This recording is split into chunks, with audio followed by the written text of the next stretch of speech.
अवैध वाळू वाहतूक करताना जप्त करण्यात आलेले वाहन सोडवण्यासाठी 20,000ची लाच मागून तडजोडीने 10,000 रुपये घेणाऱ्या नायब तहसीलदारासह महसूल सहाय्यकास लाचलुचपत प्रतिबंधक विभागाने रंगेहात पकडले। तक्रारदार यांचे टाटा मेगा वाहन सन 2020 मध्ये वाळू वाहतूक करताना तहसील कार्यालय सांगोला यांच्याकडून पकडण्यात आले असून सदरचे वाहन जप्त करून तहसीलदार सांगोला यांनी तक्रारदार यांच्या वाहनावर 1,30,784 रुपये शासकीय दंड आकारलाय। सदरचा दंड तक्रारदार यांनी शासकीय चलनाद्वारे भरून त्याची पावती तहसील कार्यालय सांगोला येथे जमा केली।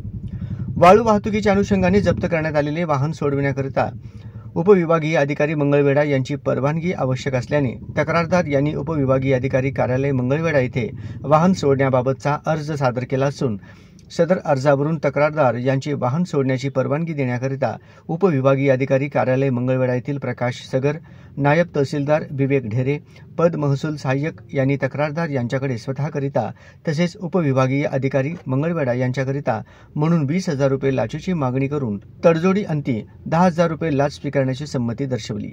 त्यापैकी 5,000 रुपये लाच रक्कम विवेक ढेरे यांनी स्वतः स्वीकारल्या। यावरून त्यांना उपविभागीय अधिकारी कार्यालय मंगळवेढा येथे रंगेहात पकडण्यात येऊन त्यांच्या विरुद्ध गुन्हा नोंद करण्याची प्रक्रिया सुरू आहे।